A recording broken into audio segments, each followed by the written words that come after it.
بەناوی خوای گەورە سڵاوتان لێبێت بەڕێزان. تورکیا و ئێران و عێراق لە ڕێکەوتنێکی سێقۆڵی لەبارەی ڕیفراندۆمی هەرێمی کوردستان نزیک بوونەتەوە. لە بەرامبەردا دەسەڵاتدارانی هەرێم دوای ڕیفراندۆم بێدەنگیان هەڵبژاردووی هیچ پلانێکیان نییە بۆ کەمکردنەوەی مەترسیەکانی سەرهەرێمی کوردستان.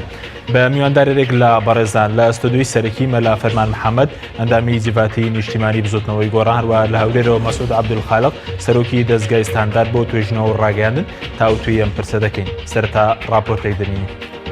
دێن بێژن گەلی کوردستانی حەقی وەیە مادەم ئەو معارزێ بکەن ئەمیش هەندە حسابێ بۆ ڕایۆ بێک بەشەرنەوە. پاش بەڕێوەچوونی ڕیفراندۆمی باشووری کوردستان و ئەو تەحەدە گەورەی هەرێم لە بەرامبەر جیهان کردی، گۆڕانکاری گەورە لە پەیوەندی نێوان وڵاتانی ناوچەکە و هەرێمی کوردستان ڕوویداوە و سەرەتاکانی ڕێکەوتنێکی سێقۆڵی بۆ سزادانی هەرێم دەرکەوتووە. بەڵام هیچ هەنگاوێک لەلایەن بەرپرسانی هەرێمەوە نابیندرێت تا دڵنیایی بداتە هاوڵاتیان. هەریەکە لە حکوومەتی عێراق و تورکیا و ئێران کە پێشتر دژایەتی ڕوونی خۆیان ڕاگەیاندبوو، هەوڵەکانیان بۆ گەمارەدۆنی هەرێمی کوردستان دەست پێ کردووە. بەپێی زانیاریەکان ژوورێکی عەمەلیاتی تایبەت بە کوردستان لەلایەن بەغداوان قەرە و تارانەوە پێکهێنراوە کە ئامانج لەو ژوورە گرتنەبەری ڕێوشوێنی هاوبەشە بۆ ناچارکردنی هەرێم بە پاشگەزبوونەوە لە ئەنجامدانی ڕیفراندۆم، ئەویش لە ڕێگەی سەپاندنی سزای ئابوووریەوە. ئەوەی تا ئێستا ڕوون بۆتەوە ئەوەیە کە ئەو لایەنانەی بڕیاریاندا ڕیفراندۆم لەم کاتەدا بەڕێوە بچێ خوێندنەوەیەکی وردیان بۆ بارودۆخی ناوچەکە و هەڵوێستی وڵاتانی جیهان نەبووە.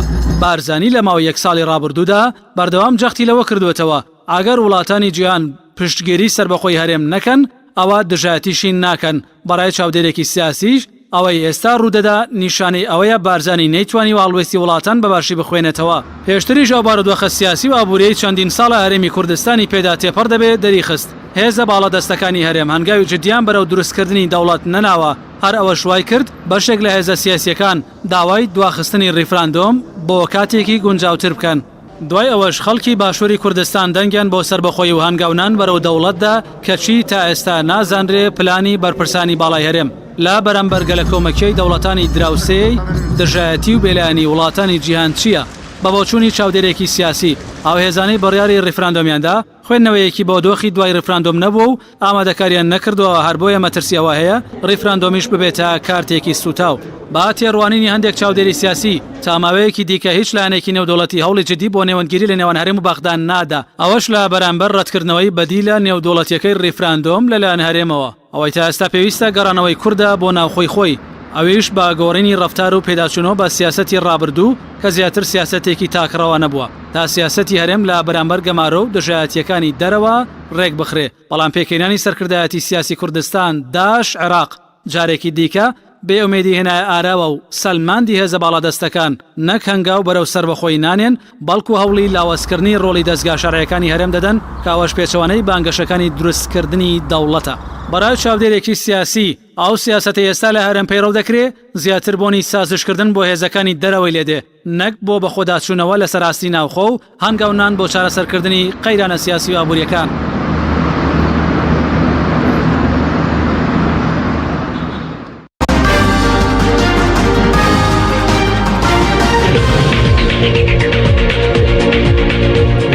سڵاوتان لەبێت بەڕێزان، سوپاس بۆ میوانەکانمان کە مەلا فەرمان بەخێر بێنە سەرەتا لە بەڕێستانەوە دەست پێ بکەین. سەبارەت بەوەی کە بەڕێستان ئاگادارن دە ڕۆژە ڕیفراندۆم ئەنجام دراوە ڕۆژ بە ڕۆژ مەترسیەکانی سەر هەرێم زیاد دەکەن. پێتان وایە دەسەڵاتداران لە بەرامبەر ئەمەدا بۆ بێدەنگیان هەڵبژاردووە یاخود پلانێکیان هەیە بۆ ڕوبەڕووبوون و یاخود کەمکردنەوەی مەترسیانە؟ بەڵێ، سەرەتا دەرفەتم بێ بۆ جەنی سەرکردە مەم جەلال ڕوحی شاد بێەوە خوا لێی خۆش بێ. دیارە ئەو مەسەلەی ڕیفراندۆم ئەمێ لە سەرەتا بۆ بڵێم ینی بەر لە پرۆسەکە چۆن ئەنجام درا خۆ لە خۆی ئەنجامدانی پرۆسەکە لەلایەکەوە کە هیچ ئامادەکارێکی بۆ نەکرابوو، لەلایەکەوە کە هۆکارەکانی یا زەمینەش لەبار نەبوو، کاتەکەی گونجاو نەبوو، و لەلایەکی ترەوە کە خەڵقی کوردستان بەشی زۆری و بەشی زۆری حیزبە سیاسیەکان بەتایبەتی گۆڕان کۆماڵ و زۆر کەسایەتی سیاسی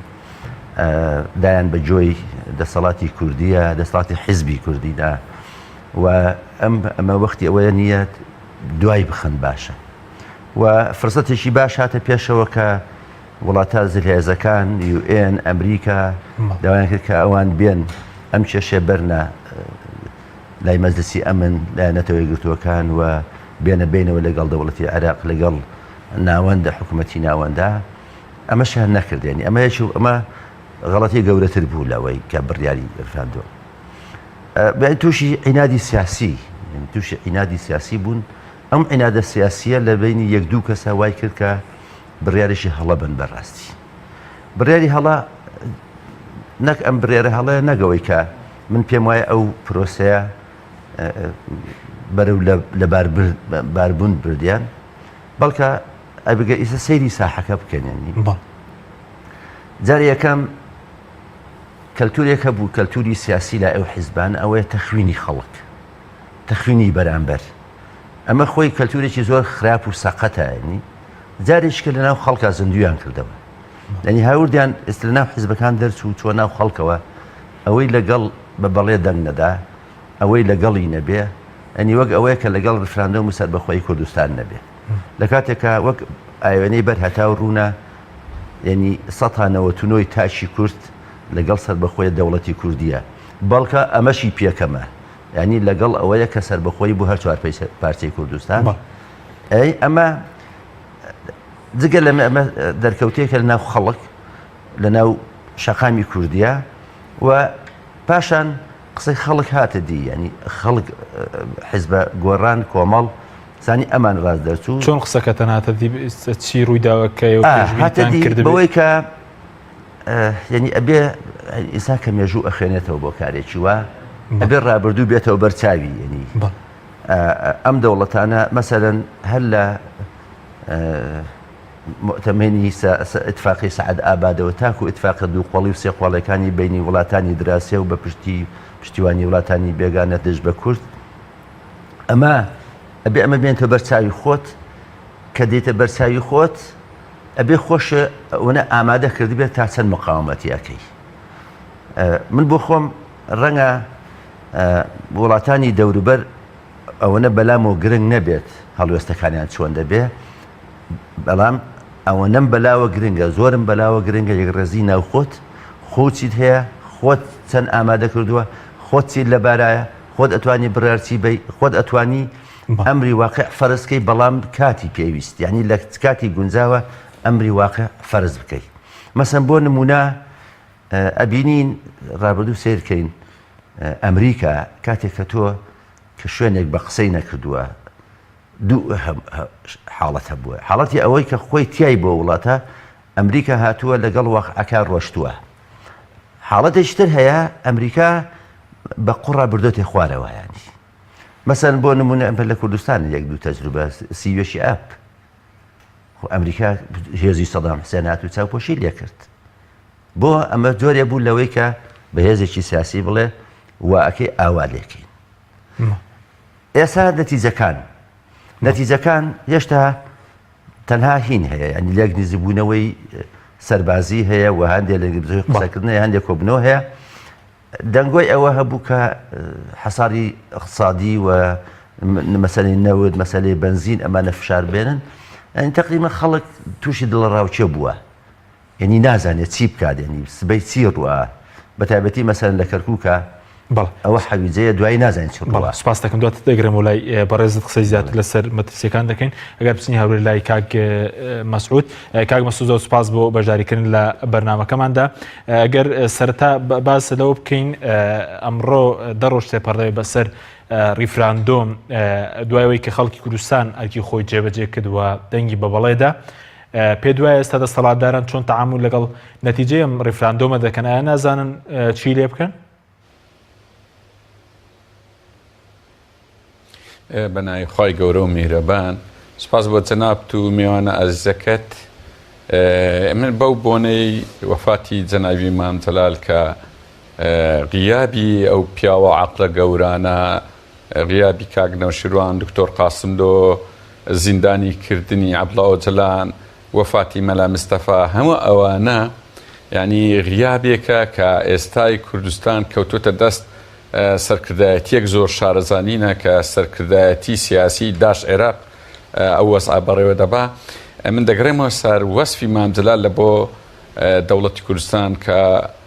ڕەنگە لە یەکەم کەس بوو بێ باسی تەقریر مەسیری کوردستانی کردبی کە بە عملیەی دڵ یان مێشک یان تاڕادێک خەون خۆ ئەو قسە ڕاست دەکا هەوەن تەنیە دەوڵەتی کوردستانی کە ئێستا ئەوە جار درا و ڕێفراندۆم کرا و فەرموو ئێستا خۆیان تووشی ناو قوڕاوێک کردیا یعنی دەبی تەنازولی لێ بکەن دەزانی چەند کارتێکی ناسکە و کارتە کە وای ڕاکێشرا ئێستاش کارتەکە لە دەستی بسووتێت تازە ئیشەکە کرا ڕێفراندۆمەکە زانیمان هەمومان وەکو کاک مەلا فەرمان گوتی ئێمە زانیمان ئەوە ئەگە بە نەشارەزایی دەستی لە بۆ بەی دەسووتێ بەڵام کە کرایە ئێستاش درەنگ نییە ئێمە ئەو کارتایی لە دەست ئەو سەرکردایەتێ دەربین بۆی زیاتر نەیسووتێنی یعنی وا بەرەوەی دەڕواتچکە ئیجراعاتەکان وا بەڕێوەنا ینی ئەو ئیشانەی کە هەتا ئێستا کرا ئەوە ئاسان بوو ڕێفراندۆمەکە لێرە بەولاوە زەحمەتە کە ئیشە پێویست بوو ڕۆژی یەکەم کە دەنگ هات دەنجی بەڵێ زۆر بوو دەبوابی سەرکردایەتی سیاسی داش عێراق دەبوابی ئیعلانی ئینفساڵی بکەن چەند ڕۆژێک دوایی ئیعلانی سیادە و سنوور بکەن چەند ڕۆژێک دوایی ئیعلانی ئیستقلال بکەن و تەمهیدەن لە بۆ دەوڵەت ینی چەند مانجێک دوایی دۆن ئێستا کە هیچ ناکرێ ئەنەوە تا کەتەلۆنیا سبەی یان دووزبەی ئیعلانی ئینفساڵ دەکات لە ئیسپانیا ئیعلانی ئیستقلال دەکات دوایی ئیعلانی سیادە و سنوور دەکات بەرەو دەوڵەت دەچی ینی لەگەر ئەوەی ینی لێرە هەتا ئێرە کرایە ئێستا هیچ ئیجراعەتە چینیە ڕاوەستایە ناخۆشترین پرسیار لەسەر ئاسی دۆلی کە لە ئێمە دەکرێت لە کەناڵە عەرەبیەکان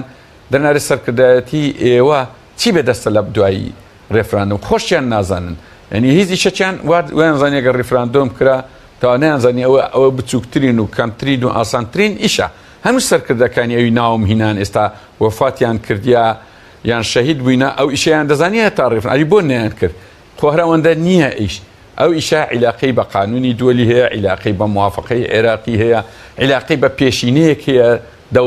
دەوڵەت دروستکردن نابی ئەمە ئەو کاتە شەڕمان لەگە ئەو قیادەی ئەوی ئێستا ناوی سەرکردایەتی کوردستان داش عێراقا لەو کاتێکە ئیشیان لە بۆ عێراق دەکرد لە بەندی حەوت دەریکە ئێمە دەمازانی ئەوە دەستیان دایتە مشارەتی دەوڵەتی کوردستان دەبڕنەوە تۆگە عێراق سیادەی بچێڕێسە کوردستان بتەوێت دەوڵەت دروستکەی دەبی موافقەی عێراق وەرگری ئەو موافقەش ئەوەیە بۆ شوێ بەڕاستی سەرکردایەتی کورد نەیزانێت چ دەکا نەشارەزا بووە و لەبارەی ئەوانەی یەکێتی ئەوروپا هەموو دەرێن ئەو برادرانەی کوردستان لە عیباراتی دووەلی تێناگەن بەڵێ بەڕێزت باست لەوە کرد کە بۆ نمونە دوای ڕاپرسی ئایاوە ئەزمموی وڵاتانی گیانە کە دەبێت یەکەم جیابوونەوە هەنگاوی جیابوونەوە دوایی سیادە و مەسەرەن سنوور و دوایی ڕاگانی سربەخۆی یعنی ئەمانە لە ماوەیەکی کەمدا دەکرێن هەموو وڵاتانی دنیاش مەسەرەن دوای ڕێفراندۆم کاتێکی مەفتوحیان نەبووە بۆ ئەم هەنگاوانە یاخود کاتێکی تەحدیدە کە چی لە ئەنجامەکەی بکەن خۆی هەموو ڕێفراندۆمە سەرکەوتووەکانی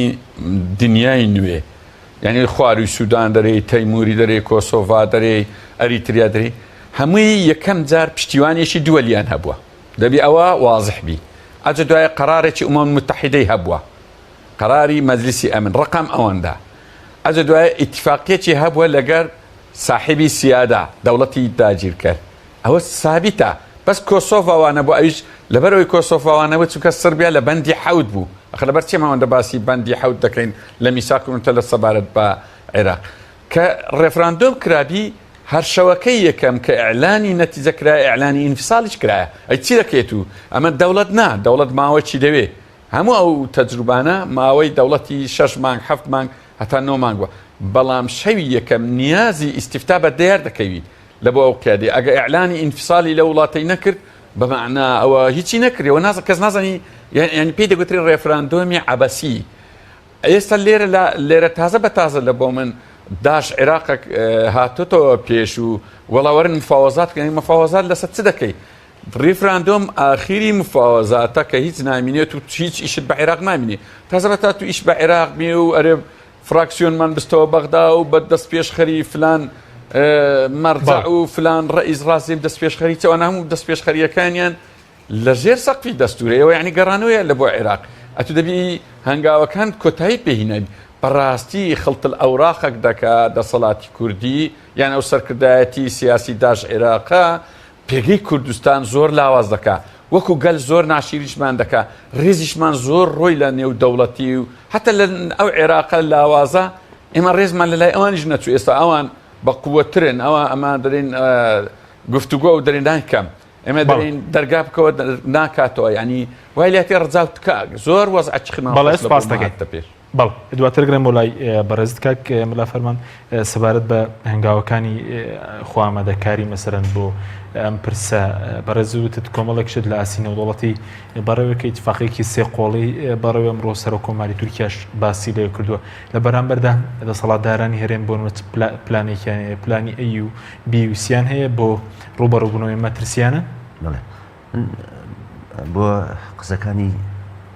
برای بەڕێزم کاک مەسعود ئیزافاکەمیانی سێری کەتەلۆنیا بکە یعنی پۆلیس ئەڕوا ڕێبە هینەگرێت بە دەنگ دەرەگرێنی بۆی دەنگنا مەشاکل دروستە بە ئێوە دروستەکە چوو کەتەلۆنەکان زەمینە سازیان بۆ کردووە ڕاستە جەوی کەتەلۆنیا نەوەیەکی ترەوەیە بەڵام ئەنی ئەوەی ئێمە ئەم سەرکردانەی کە سەرکردە حیزبانی کە ئەم بڕیاریان داوە جارێ غەڵەتیان کرد لەوەی کە بڕیاری ڕفراندۆمەکەیانە ئێسا قەرزارن یانی جارێشکە بەرپرسن و جارێشکە ئەوەیە کە خەڵک لیان پرسێتەوە چی لە دەنگکارمانەکەن ینی ١٩٢ دەنگ خەڵک دەنگیێداوە ینی ئەم دەنگە قووەتێکی زۆر بەهێزە ینی ئایا ئەمە تا ئێستا بێدەنگ لە ئاستی ئەمەیە من پێم وایە بێ دەستەوەستان وەستاون ئەمانی کە بڕیاری دەستەوەستان وەستاون مەسەن کۆمەڵێک شتەوە حرەکێکی زۆر هەیە ینی لە ئێرانەوە هەیە لە تورکیاوە هەیە لە عێراقەوە حرەکەیەکتر هەیە مەسەن ئەگە سەیری سلوکی قسەکردن بکەی لە عێراقا سێرەکەی تا ئێستا بە زمانی بەرپرسە باڵاکانی عێراق بە زمانی دەستور قساکەن ینی بە زمانی ئەوە قساکەن جگەلەوەی هەندێکیان ڕاستە زمانی هەڕەشەوان بەکارێنن ئەوان خۆیان ئامادە کردووە مەسەن هەرچی پەیوەندیەوە دەوڵەتەکان پەنایان بۆ بردووە لەگەڵ عێراق لەگەڵ ئێران و لەگەڵ تورکیا لەگەڵ هەموو ئەمانەیە و لە شەقامی خۆیان سازداوە بەڕاستی ڕاستە هەندێکی بە ڕوحی شۆڤێنی و ئەوانە سازیان ناوە بەڵام بابێن بەرامبەر ئەوە بەرامبەر بەوە قیادەی کوردی مەسەن تا ئێستا لە بابین لەسەر لە ڕووی هێزەوە تا ئێستا ئەو هێزە یەکی نەگرتووەتەوە یان وەکو پێویست هێزێکی یەکگرتووی کوردستان نییە ینی بۆرکی حیزبەکەی پێوە دیارە ڕاستە هێزێکی نیشتیمانیە ینی بەڵام نیشتیمانی بەو نامانایی کە پێشمەرگە سەرکردنەکانی پێشمەرگە دڵسۆزی نیشتیمانن خۆیان بە پێشمەرگەی نیشتیمان ئەزانن بەڵام کاریگەرە حیزبەکە ویستی حیزبەکە لەوێ بووە زۆر جار باس کراوە فلان مەکتەبی سیاسی فەوجی هەیە فلان سەرکردە لیوای هەیە فلان ئەمە ئەوەی هەیە بۆ ئەوەی هەڕەشەیە ینی لەسەر یەکتری ئەوە لە ڕووی ئابوووریەوە مەسەن بابێن بزانین ئەگەر مەسەلەی نەوت و بنزین احتیاطی نەوت و بنزین چەندێک خراوە ڕەنگە بای هەفتەیەک ڕەنگە بای دەڕۆشتن بێ لە ڕووی ئازوقەوە لە ڕووی کشت و کاڵەوە لە ڕووی کۆمەڵی پێداویستەکانی ترەوە ئەمە وەزعێکە ئەبووە لەبەر چاو بگیرێ کە تۆ لە هینە لە وەزعێکای چواردەورت دەریاد نییە چواردەورت گیراوە مەسەن ئەوە ئیزراعاتی ئاسمانی بەپێی قانون عێراق کردوەتی ئیزراعاتی بەڕی ئەتوانێ بکە دەستور لەگەڵ تا بەکارێن یاڵێ دەستور فەرمو داهاتە سنووریەکان گومرگەکان و مەتارەکان بە فعلیش لە دەستور ئەمانە سەڵاحەتی هێنن بەڵام بەڵام پێشتر بەسپانی هەرێم بە پەرلەمانی عێراق و حکوومەتی عێراقی بڕیارەکانتان ناگەنە کوردستان نە ئەخە زانی خۆی بەداخەوە ینی سلوکی سیاسی زۆر مهمە ینی بۆ هەموو تاکێکەوانی سیاسەتەکەن سلوکی سیاسی زۆر مهمە کە چۆن تۆ تعبیرەکەی لە سیاسەتە ینی تعبیرکردنەکە لەوەی کە جارێ ئەبێ بزانی جارێکم تۆ بەشێکی فیدرالی بڵێن لەو بەشێکی لە وڵاتی فیدرالی عێراق کاکە بە پێی ئاسانی و دەوڵەتەکان ئەبێت تۆ تەنسیقە هەبێ لەگەڵ مەرکەزە بۆ ئەوی پرۆسی ڕفراندۆم بکەیت مەسەلەیەکە لە نقطەکانی کە ئەمریکا وڵاتان ئەیدەنەوە بەرچە بەچاوی ئێمەیە و دانی پێدانن ئەڵێن تاگلانەیە کە ئەڵێن تاکلایانەیە ینی لە جیرفانی خۆیان دەریان نەکردووە ئەمە بە پێی میساقی ئومەمی متحیدا تۆ بەشێکی لەم وڵاتە وڵاتێکی فیدراالیە ئەبێ تۆ هی بێ بە ئاگاداری هەردوو لا بێت یعنی قسەی لەسەر کرابێت ئەمە نەکراوە ئەو ئامادەکارێنی کە هەن مەسەن ئەوە کە ئێمە بینیمان وەزعی بازار چۆنەوە وەزعی خەڵک چۆنەوە ناوچە دابڕاوەکان وەزعی لە چیایە هەموو ئەمانەمان بینی خەڵک کەوتێتە دڵاوڕاوکێکەوە کە بەڕاستی نازانێت سبەی زۆر باش بەڵام ئەو کاری چێ لە بەرامبەر ئەم دڵڕاوکێش کە بێدەنگیە کێ لە ئەوانەی قیادەی ریفراندۆمیان دەکرد بێدەنگیەکێ هیچ قسەیەک نییە لەبارەی ئایندەی دۆخی کوردستان ئایندەی ئەنجامیان ریفراندۆمە ئەزانی خۆی بۆ نیانە خەڵک هەموو دەزانێ ئەمانە نیانە چونکە بڕیارەکە لە کاتی خۆی نەبووە هەڵێکی گەورە کراوە و ئێساکانە کەوتون دەژێر بارێکی زۆر قورسەوە کە میلەت دروستی کردووە ئێستا میلەت حەقی خۆیەتی بڵێ سەرکردەکان ئەوەی ئێمە 1992 دەنگمان بە پرۆسی ڕێفراندۆمەدا و بۆ سربەخۆییدا ئێمە بۆ ئەومان نەکرد لە سنووقی هەڵیگرن ئێمە بۆ ئەومان نەکرد جەنابتان بزان و ڕامانچیە ئێمە خەڵک دنیا خۆشتان خۆمان هەموو ئەزانی کە ڕامان سربەخۆیە ئێسا ئەوان ملزەمن ئەبێ ئەعلانی سربەخۆیی بکەن بەپێی ئەم نەتیجەیە 1992 کەم نییە بەڵام خواستە هەیە ئەمە لای خەڵکەیە لای دەسەڵات نییە دەسەڵات بۆ بەڵگەشتیە مەسەلەن ئێستا گەڕانمانێ بۆ ساڵانی هەشتاکان ببوورە هەشتاکان لەسەر مەسەلەی عێراق داش عێراقچێتی کوردستانی مناقەشێکی زۆر گەورە بوو ئەمە وەگەوەی بمانگەڕێتەوە بۆ حکومی ذاتی شەستەکان ئەمە ئەنی ئەم داش عێراقا ئەنی گەڕانمانێ بۆ بە سەردەمی بەرەی کوردستانی و سەردەمی هەشتاکان و هەموو ئەوانە ئەمە نیشانەی دەلیلی ئەوەیە کە بەڕاستی ئەمانە کاتی خۆشی من بۆ خۆم ڕەئیم وا بوو ئەمانە نەهی دەوڵەتن نەهی دەوڵەتدارین و نەهی حکومەتدارین این ئەوە نێ دەوڵەت ڕابگەێنن سپاس دەکەم کاک مەسعود ئەگەر بگەڕێم و لای بەڕێزت سەبارەت بە پشتیوانی نێودوڵەتی بەر لێ ریفراندۆمەکە باز دەکە کە کورد پشتیوانی نێودوڵەتی هەیە و لایەن بەرپرسانی باڵا هەرێم باز لە ژمارەی زۆری وڵاتانی دەردەکە پشتیوانی دەکرێن بەڵام دوایان پرسە دەکەوت کە کورد پشتیوانی نێودوڵەتی نییە ئێستا بۆ کورد ریفراندۆمەکە گرنگترە یاخود مەسەلەن لەزدانی پشتیوانی نێودوڵەتێک کە بۆ ئەم ریفراندۆمە باز دەکرێت کە پشتیوانی نێودوڵەتی لەدەست دراوە هیچ گومانێک لەوەی نییە پشتیوانی نێودەوڵەتی زۆر گەورەترە لە ڕیفراندۆم چکە ڕیفراندۆم ئامرازێکە و بە تایبەتی ئەگە ئەوە ئامرازەش بعدی قانونی دووەلیە وەرنەگری بەمعنە هەر شتێکی وەها نییە ڕاستیەکەی باسمان کردو عباسی دەردەچی ئەگەر وا بڕوە بەڵام پشتیوانی دووەلی ماچینەکی بەردەوامە لە بۆ کورد و مانەوەی و بەهێزبوونی بەو شێوازەی بۆیە گۆڕینەوەی ڕێفراندۆم بە پشتیوانی نێودەوڵەتی بەڕاستی زەرەرێکی زۆر گەورەمان کردێ ئەنی ئێستا ئەمە زەرەرەکانی ڕێفراندۆم یەکجار زۆرە زەرەرەکانی مووی گەورەتر لە دەستدانی پشتیوانی نێودەوڵەتیە زەرەرەکانی ئەو ئیجراتانی وا ئێستا دەکرێت زەرەرەکانی ئەوەی ئەمە ئەو قەراراتانی ئومەمی متحیدەیە لەبارەی عێراق ئەمە پێشترێ مەزلوم بووین عێراق زاڵم بوو ئێستا ئەمە بە زاڵم پیشان دەدرین عێراق بە مەزلوم پشتیوانیەکی یەکجار لە بۆ عێراق پەیدا بووە وفاقی ئیقلیمی و مؤامرەی ئیقلیمی جارشکە جورئەتی وەرگتەوە دروست بیتەوە یعنی هەر چەندی حسای بکەی زەرەر زۆرە لە مقابلدا تا ئێستا من نازانم قازانجەکی ئەو ڕیفراندۆمەی لە چییە ئەخر مادام بەبێ ئەساس بیکەی بەبێ خۆ ئامادەکردن بیکەی دەبتە زەرەر ئێخۆمە هەموو وەگۆترا بە تایبەتی باسی پشتیوانی نێودەوڵەتیت کردیە یعنی هەموو ئەو ڕێفراندۆم و میلەتانەی کە ویشتیان ببنە دەوڵەت و ڕزگار بن ئیلا بە پشتیوانی نێودەوڵەت بە تایبەتی ئێستا لەو سەردەمەیدا تەماشاکە ئێمە ئەمری واقع بە کورد خۆی دروست نابی ئەم پێم سیر بوو سەرکردایەتی سیاسی داش عێراق باسی ئەمری واقعیان دەکرد فەرزی ئەمری واقع کاکەکەینەوە بە ئەمەد ئێمە قەت لە 100 ساڵی ڕابردووە ئێمە ئەمری واقعی من پێ دروست ئیلاگە بە پشتیوانی نێودەوڵەتی نەبی لە پاش 91 قەراری 688مان هەبوو خەتی 36مان هەبوو یەک دنیاشت ئەوانە گرنگن لە بۆمە ئەو قەرارە نێودەوڵەتیانە لەبەرەوەی ئەو گۆڕینەوە دەزانی با شتێک بری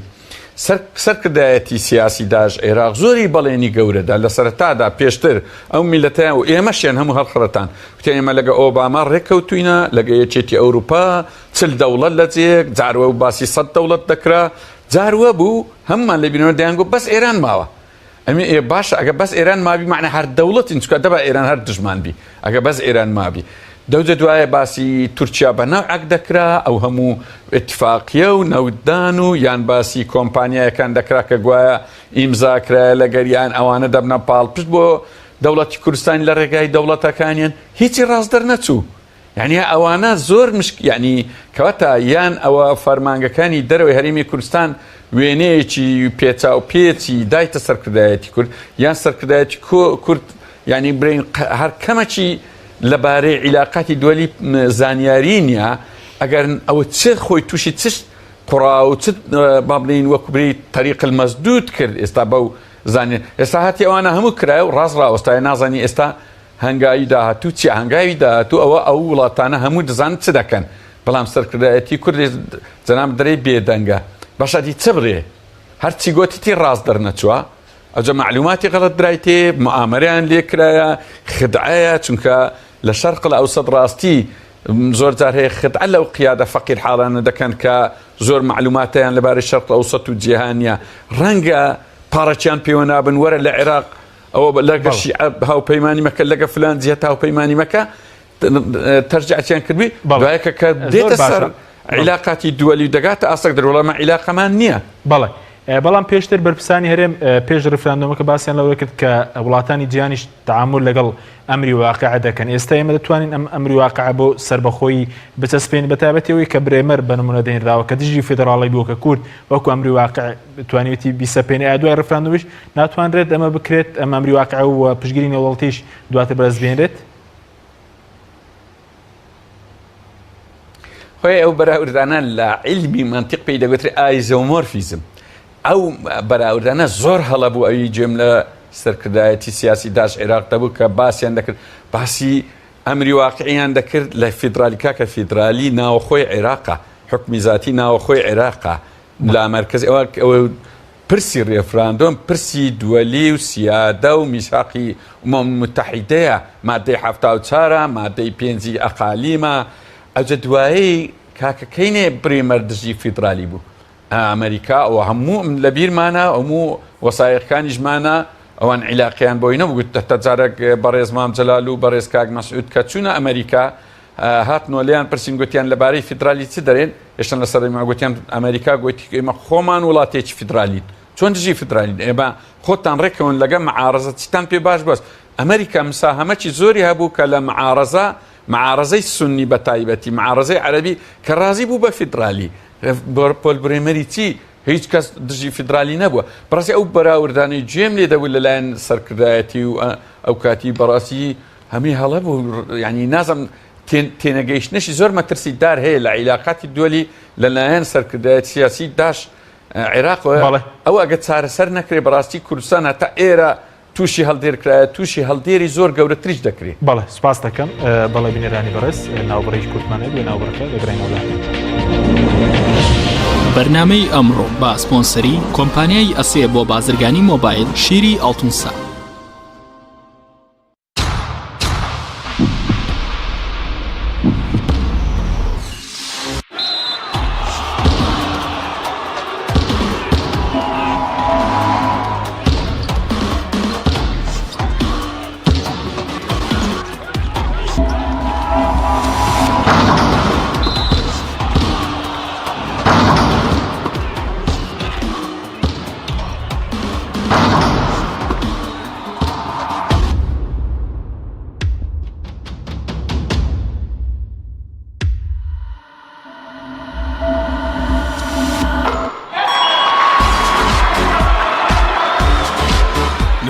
سەرکەوتنە گەورەیە تەنها شیری وشکی ئەڵتونسای تەمێکی ڕاستەقینە و 100% سروشتی نۆشی کە و هەمیشە بە بەهێزی بمێنەرەوە.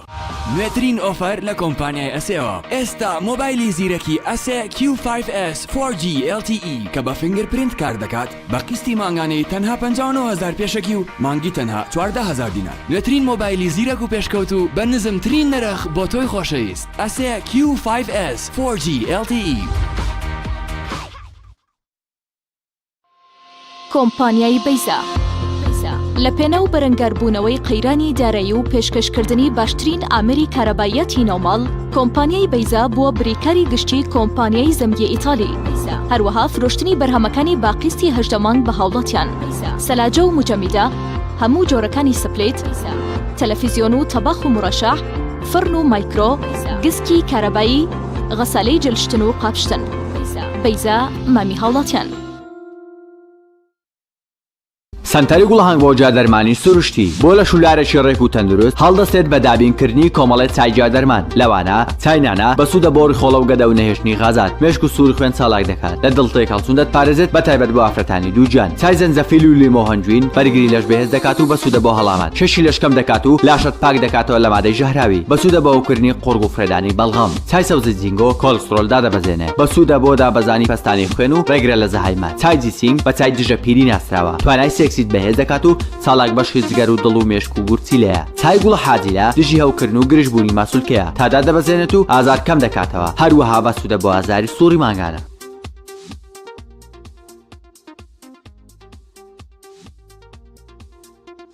کۆمپانیای دنیا دیکۆر کۆمپانیای دنیا دیکۆر ئامادەیە بۆ دانانی دیکۆراتی ماڵ و شوێنە گشتی و حکومیەکان. کۆمپانیای دنیا دیکۆر هەڵدەستێت بە دروستکردن و دانانی کەوانتەر و ژووری نووسن و ئۆفیسی گەشت و گوزار و جبسم بۆردی مەغریبی و کاغەزی دیواری ئیتاڵی و تەختەی ئەرزی تورکی و ئەڵمانی و جیاکردنەوەی هۆڵ بە HDF و MDF و داری سروشتی. کۆمپانیای دنیا دیکۆر دنیایەک بۆ دیکۆراتەکانتان. ناونیشان سلێمانی فەرعی یەکەم شەقامی بازنەی مەلیک مەحموود بەرامبەر پارکی مەلیک مەحموود. فەرعی دووەم شەقامی بازنەی مەلیک مەحموود بەرامبەر سۆپەرمارکێتی ئاڵتون. فەرعی سێیەم ناوچەی پیشەسازی یەک بەرامبەر تاقیگەی بیناسازی. کۆمپانیای دنیا دیکۆر. تۆپ ئارت تاکە بریکاری تۆڕی میدیایی کۆمەڵ بۆ دروستکردن و بڵاوکردنەوەی ڕیکلام. تۆپ ئارت.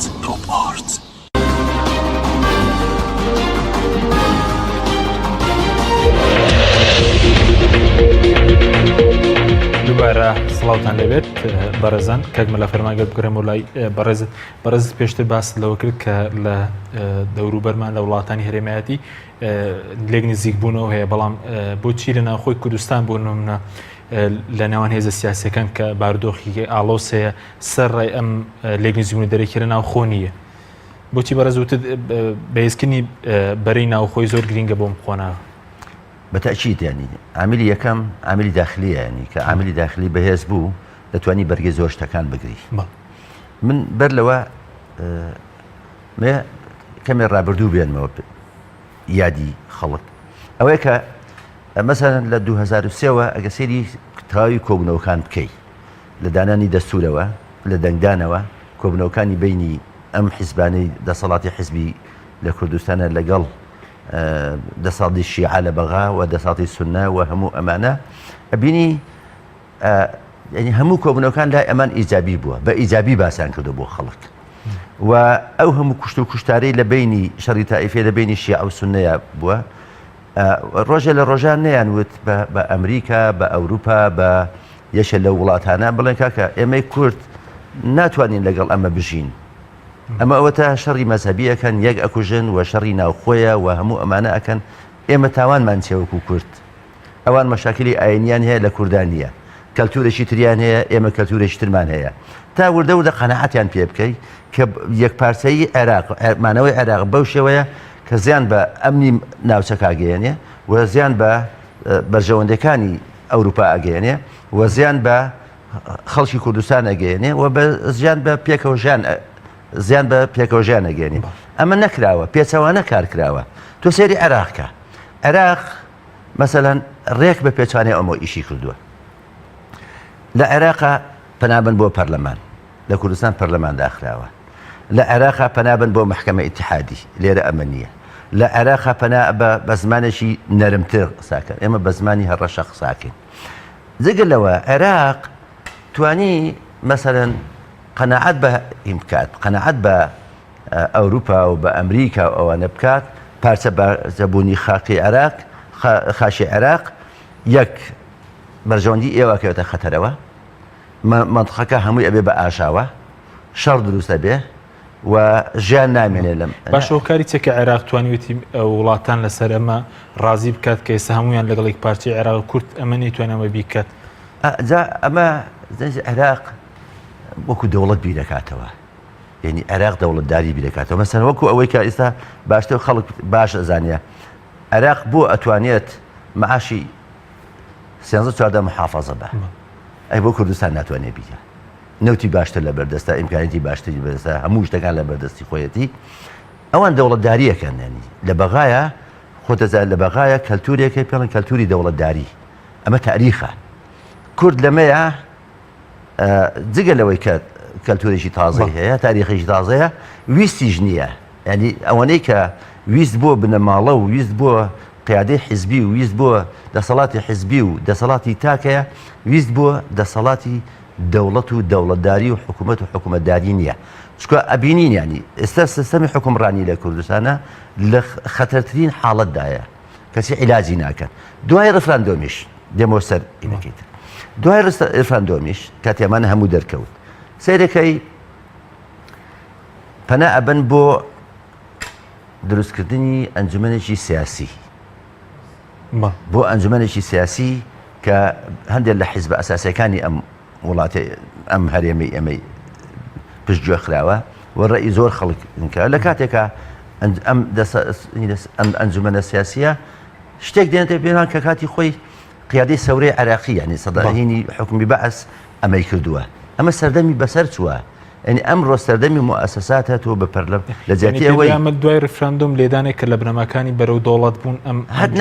لێدانە لە بنەماکانی دەوڵەت بوون لێدانە لە بناکانی دیموکراسیەت لێدانە لە بناکانی پێکەوە ژیان لێدانە لە پێکەوە هوەری پێکەوەکردن مشکلی ئێمە چییە مشکلی ئێمە ئەوەیە ینی ئەم دەسەڵاتە حیزبیانە لە هوەری پێکەوە کارکردن نازانێت مەسەن من نمونێک ببوورە نمونێکە بۆ دێنمەوە ئەو کودتایی کە پارتی کردی بەسەر دینە بەسەر پەرلەمانە باشە هەر لە بریەوەی کە بەو شێوەیە ئەیکەی باشە با زۆرینێ کۆ بکردایەتەوە ینی بەدیل هەبوو زۆرنەی کۆ بکرێت لە پەرلەمانە بەدەنگ ئەیتوانی سەرۆکاتی هەرێم ینی ئەمە خویەکە گرتوویانیان ئەم خوە زۆر ئاسان تەرێک ناکرێت لەبەرەوە ئێسا خۆ پرسیارگرن کە ئەوە لێدەی پێشەوە دوای سەتانەوە تو دەنگ ئەبێ چی بکرێ ئەمە مهمە ئایا ئەنجومەنەکەیان دروست کردووە ئەمە هەر وەزعەکەی سەقاتر کردووە ئەم ئەنجومەنە زۆر باشە دواتر دەکرم و لای بەڕێز دەگەر بچین و لای کاک مەسعود کاک مەسعود بڕین و لای بەڕێزت سەبارەت بەوەی کە پێش مەسەلەی ڕیفراندۆم کۆمەڵێک دەستپێشخەریە بوون ئەمریکا UN فەڕەنسا بەریتانیا و دوای ڕیفراندۆمیش دەستپێشخەری هەیە مەسەلەی دەستپێشخەری عەلی سیستانی و ئایەت عەلاوی هەوکاری چێکە پێشتر ئێمە بەم دەستپێشخەریانە ڕازی نەبوو پێش ڕیفراندۆم ئێستا بەرەس پێشخەرێک بەم دەستپێشخەریان ئێستا ڕازین پێ دوام دەستپێشخەرانەی ئێستا چیان تێدایە کە ئێمە پێیان ڕازین دوای ڕیفراندۆم